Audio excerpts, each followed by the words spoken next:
On this edition of Native Report, we visit the Embassy of Tribal Nations in Washington, D.C. and talk with National Congress of American Indians President Jefferson Keel about the significance of Native nations having an embassy. We talk with Assistant Secretary of Indian Affairs Larry Echohawk about his first year as Assistant Secretary. And we talk with one of Indian country's most influential Native women, Senior Policy Advisor for Native American Affairs, Kimberly Teehee, a member of President Obama's Domestic Policy Council. We also learn something new about Indian country and hear from our elders on this Native Report. Production of Native Report is made possible by grants from the Shakopee Metawakanton Sioux Community, the Mille Lacs Band of Ojibwe, the Blandin Foundation, and the Grotto Foundation.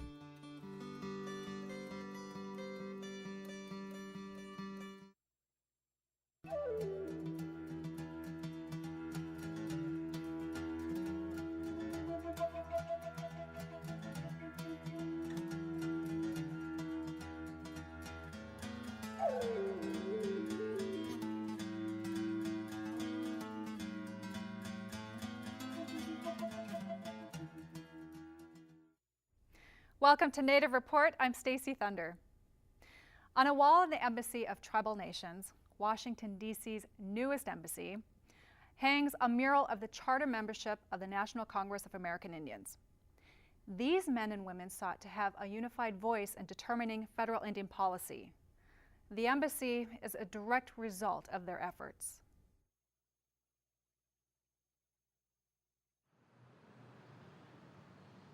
The opening of the Embassy of Tribal Nations in the heart of the nation's capital is a true achievement for Indian country. Near Embassy Row, it's symbolic of a government-to-government status among sovereign nations. Well, you know, for years, tribes and the tribal leaders have come to Washington to talk to congressmen, to the federal agencies, and take care of business.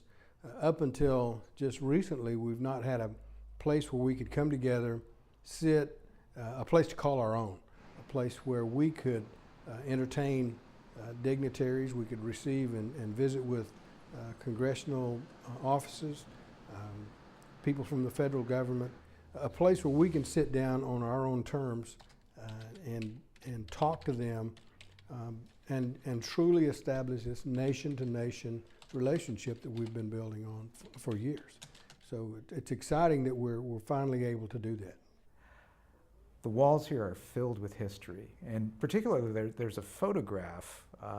Looks like it's from the 1940s. It looks like a very important group of people. Could you tell us about that?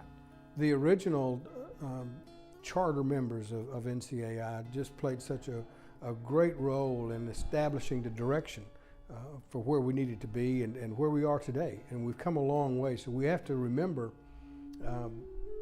the beginnings, meager beginnings, very difficult times. NCAI was organized basically to fight termination.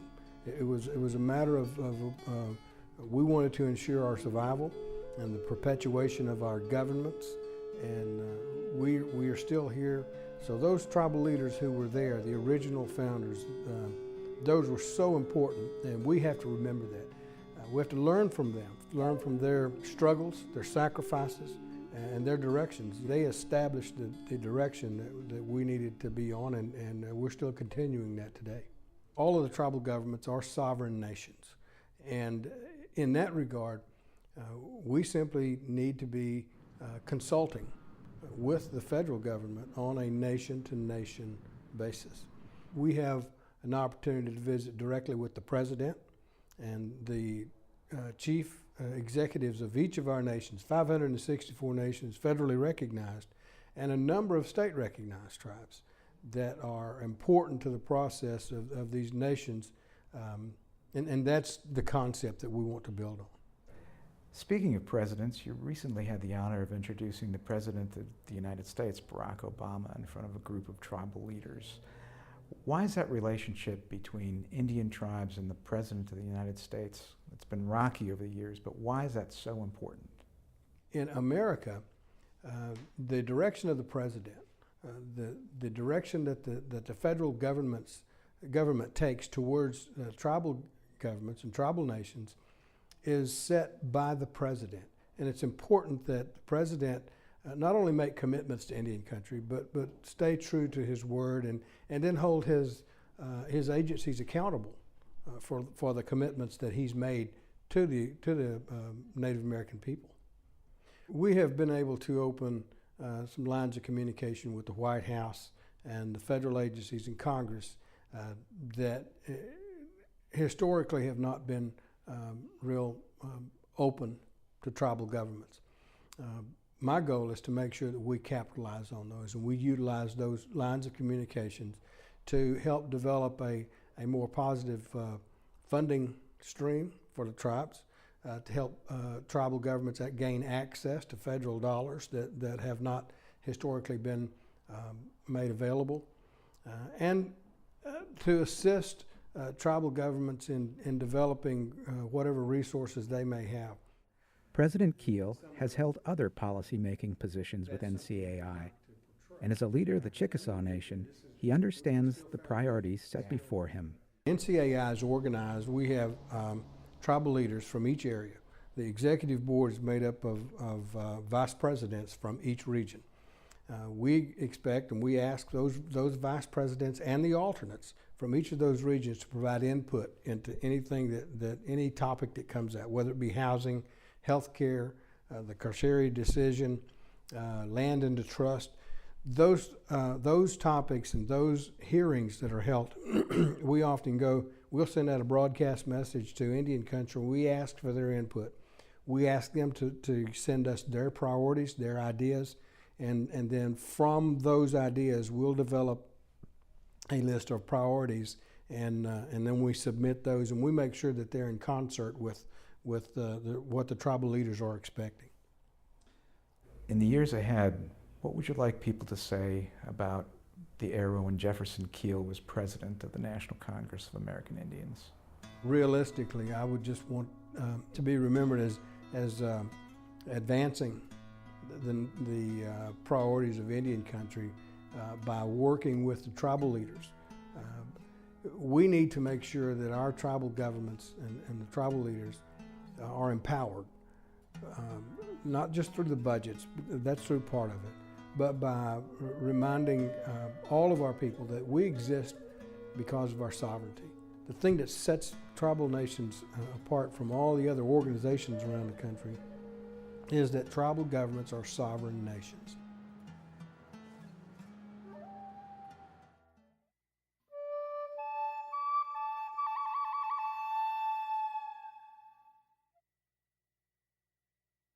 Did you know the National Congress of American Indians was founded in 1944 in response to termination and assimilation policies that the United States forced upon tribal governments in contradiction of their treaty rights and status as sovereigns? NCAI stressed the need for unity and cooperation among tribal governments for the protection of their treaty and sovereign rights.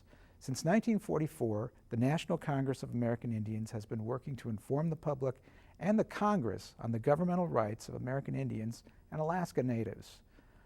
Over half a century later, their goals remain unchanged. NCAI has grown over the years from its modest beginnings of 100 people to include member tribes from throughout the United States. Now serving as the major national government organization, NCAI is positioned to monitor federal policy and coordinated efforts to inform federal decisions that affect tribal government interests.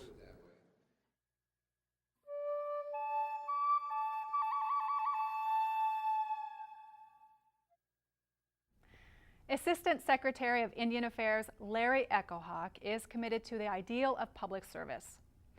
And his many years of service in the public and private sectors is proving vital to the work he does for Native nations. His voice is the conduit between Indian country and the federal government.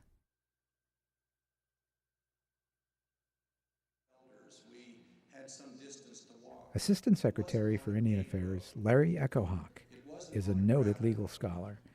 In 1977, he became an attorney for the Shoshone-Bannock tribes, and from 1982 to 1995, he served in several elected positions in the state of Idaho. most notably as Attorney General. He credits his older brother John as being his greatest influence. He's the one that convinced me to go to law school and to have a goal of being a tribal lawyer. And so I followed in his footsteps by serving in the California Indian Legal Services right out of law school and having a goal to be a tribal attorney. I realized that goal in 1977 when the Shoshone-Bannock tribes, Idaho's largest tribes, Fort Hall Indian Reservation in Idaho, selected me as their chief general counsel, and I served 9 years in that position. I also served 12 years in elective office, and I've always had a desire to serve Native people, and I think other than that experience, I've been a law professor, and I've taught federal Indian law numerous times, and I feel like I have a real good understanding of what the legal history of Native people have been in the United States, which I think is vital to being able to execute the duties of Assistant Secretary of Indian Affairs. So that background is what I think has prepared me. He accepted the appointment as Assistant Secretary in May 2009, and since then has met with and listened to many leaders from Indian country. He is convinced that the federal government can work for and empower Native nations. I actually hesitated in taking the job because I knew that I would be the face of the federal government in Indian country, particularly the face of the Bureau of Indian Affairs, and that has had its dark chapters in American history. And I was convinced that President Obama and Secretary Salazar and the Congress, had enlightened visions about what could be done, that truly there was a great hope of change, that we were arriving at a time where we would be able to accomplish things for Native people that had never been done. And for that reason, I said I would accept the position and serve as best I could the Native peoples of this country.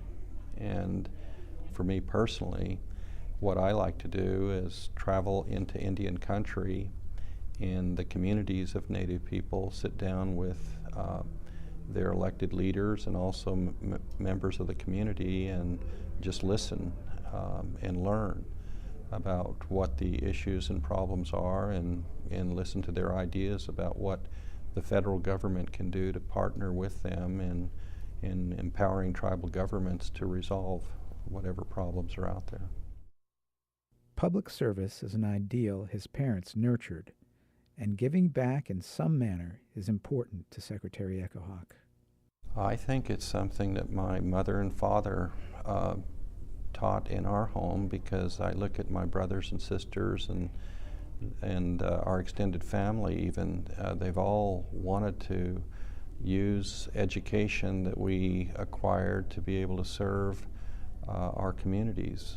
And I just credit my parents, and I credit, like I said, my brother John for leading the way. He's the oldest brother that I have and has been a good example. And I think our family credo has been to return something for what we've been given. I had the perfect life as a law professor. I just assumed that I was going to quietly, serve out remaining years I have in my professional career as a law professor, and I was not looking for any change. I did not lobby for any job. I just got a telephone call from the presidential transition team, and they asked me to serve. And I could not say no. So here I am, and I just hope and I pray that I can fulfill the responsibilities that have been given to me. In his travels across Indian country, this former teacher finds that there is still so much to learn about other Native nations. And I think one of the things that has impressed me greatly is the spirituality of Native people. Every place that I have gone, they have opened their meetings and closed their meetings with prayer. And I think that collectively Native people believe that their Creator has better days ahead for them, that this country will finally do what is right and just to do, and that is keep their word about the promises that were made through numerous treaties. And I have really enjoyed the people, just getting to know them, associate with them, and I will continue to learn as I listen to what they have to say. As he finishes out his first year, Secretary Echohawk is hopeful that the relationship between Native nations and the federal government continues to improve. I believe the Obama administration will be looked upon as turning the corner in Indian affairs, where the federal government finally has a strong commitment to honor its promises to Native people and to become a full partner in addressing the problems that exist in Indian country, so that Native people feel like the United States of America is there to assure that all people, including the first Americans, are included in realizing the American dream and prospering.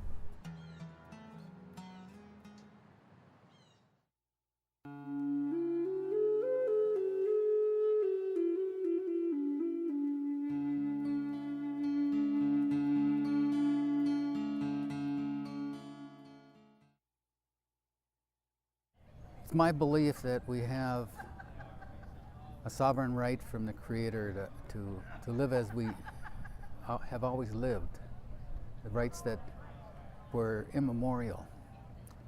And among those is, to be considered a nation, you need to be having, a land base and a governance system.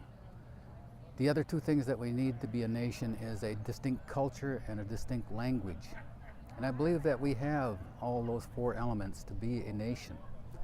And when you're a nation, even though we're subjugated by the United States at the present time, I believe that we still continue and operate as a nation, even if it's only in our minds right now. I believe that someday, we may be that nation again.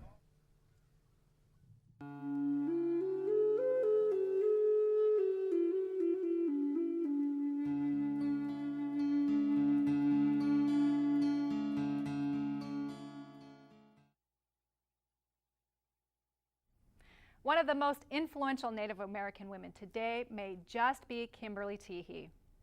Ms. Teehee sits on President Obama's Domestic Policy Council, advising the president on issues impacting Indian country. She is an inspiration to all young women, Native and non-Native.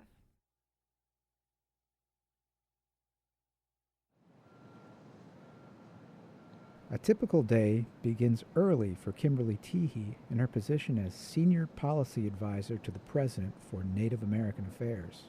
It's very busy. It's a typical day is you get in early, and oftentimes there are things I didn't realize that the Domestic Policy Council does, which is any legislation, any testimony, any correspondence that goes from the agencies to Congress goes through a clearance process, an interagency clearance process, and DPC is a part of that. So all things relating to Native Americans come to my desk ultimately for clearance, and there are deadlines that you have to meet in supplying those comments and edits and such. And then through the interagency collaboration, you come to some final conclusion about what ultimately it will look like and what you see as part of the public record ultimately. You have that component. Then you have the other components that relate to just the day in, day out, maybe legislative proposals that are pending in Congress. We've had several hearings taking place over public safety issues, over health, over the Cobell trust fund litigation that's going on tomorrow, over other legislation like Native Hawaiians. Today is a markup session. So we're very attuned to what's going on legislatively, as well as working on our long-term agenda and our long-term plans. Ms. Teehee grew up in the heart of the Cherokee Nation in Oklahoma, and as such she is familiar with the variety of programs that she today advocates for in President Obama's administration. I am probably a poster child of tribal youth programs, having grown up in the heart of Cherokee Nation in Oklahoma. My parents both work for the Indian Health Service still, so I've been a direct recipient of Indian Health Service, of Indian housing, of Johnson O'Malley education programs, of summer youth programs. For purposes of my job, what that means in Native American affairs is that I develop and implement federal policies relating to Indian tribes and Alaska Native communities. And in the process of doing that, I work with our White House offices and with a range of federal agencies. Prior to working on the Domestic Policy Council, Ms. Teehee worked in several tribal and federal positions, and these prepared her to work for all Native nations in her role as advisor. I spent nearly 12 years working for the U.S. House of Representatives, and I worked for Congressman Dale Kildee, who is the founder and the present Democratic co-chairman of the House Native American Caucus, and I served as director of the House Native American Caucus for several years, and I advised the bipartisan caucus on all legislative matters and appropriations issues affecting Native Americans and Alaska Natives. President Obama promised a new level of engagement in Indian country, and it's pretty easy when you have a president that's very committed to making sure that we collaborate and consult and communicate effectively with Indian tribes. At the White House, we've had listening sessions on healthcare, on energy, and on improving communications and consultation with Indian tribes too. And the various agencies have held listening sessions as well as gone out to Indian country through the rural tours, urban tours, education tours, energy and climate change tours, and many, many more. And it's, leadership starts from the top. And so certainly I think our approach in trying to communicate more effectively and to consult more with tribes and to make sure that they have a seat at the table when it comes to making policy affecting their communities. There are challenges that come with Ms. Teehee's position. One of them is to make sure that federal agencies consult with nations across Indian country as ordered through presidential directive. Some agencies are better than others at consultation. Some have a great history of consulting with tribes. Some have gone beyond the executive order, and some have not followed it so well in the past. And certainly we are very mindful and sensitive to some agencies that just don't have a lot on the table for tribal consultation, but nevertheless, in appreciation for their circumstances, we've reached out to those agencies, and they've reached out to us, and we've tried to help them along on how they would develop a plan of action. And so we work very closely with the Department of Interior, Department of Education, the Department of Ag, Department of Justice on all the legislation that impacts Indian country. And any time that there is a position that needs to be taken, or any time that we need to meet with the Hill or members of the Hill, we will do that. But we also, the White House is a very collaborative environment, and so there are different components that we work together, either the White House Legislative Council, or White House Legislative Affairs Office, or the White House Counsel's Office, or my office, or we might bring in other partners depending on the issue, and we all work together and try to devise some kind of strategy, legislative strategy, communication strategy, and then we go forward from there. She was the first in her family to graduate from college, the first to go to law school, and the first to move away from Oklahoma, and she advises young people to find their own passion and pursue it. And at some point, your parents just trust that they've given you all that they can and have their faith and full support. And I know I've gone beyond my parents, whatever expected me to be, and they just completely support me. So for me, the advice that I give to tribes is just cherish the family and your environment. I will never forget where I've come from. It oftentimes inspires me to do what I'm doing now.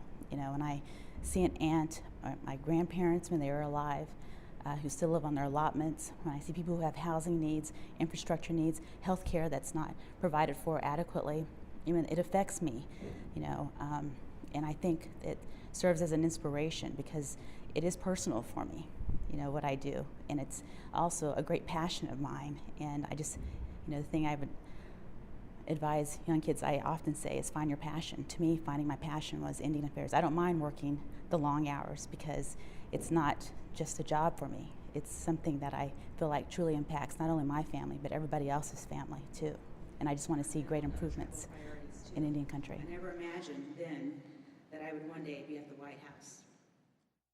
For more information about Native Report or the stories we've covered, look for us on the web at nativereport.org. Thank you for spending this time with your friends and neighbors in Indian country. I'm Stacy Thunder. See you next time on Native Report.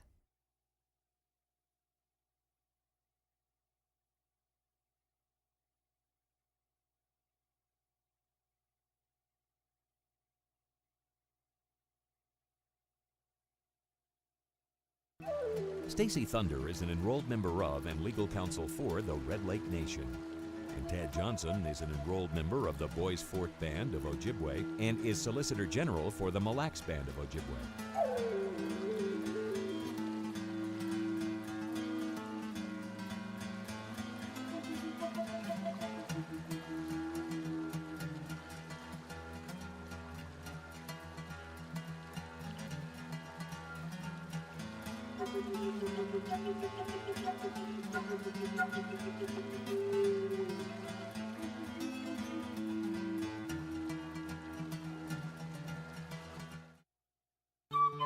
Production of Native Report is made possible by grants from the Shakopee Metawakanton Sioux Community, the Mille Lacs Band of Ojibwe, the Blandin Foundation, and the Grotto Foundation.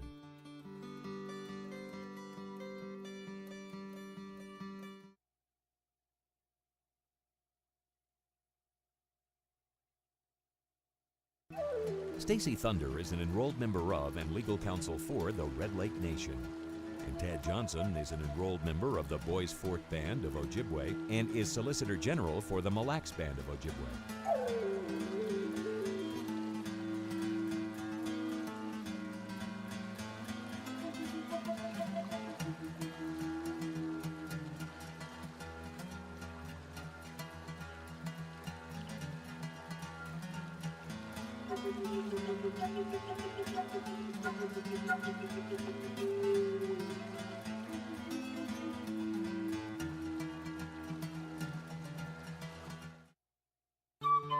Production of Native Report is made possible by grants from the Shakopee Metawakanton Sioux Community, the Mille Lacs Band of Ojibwe, the Blandin Foundation, and the Grotto Foundation.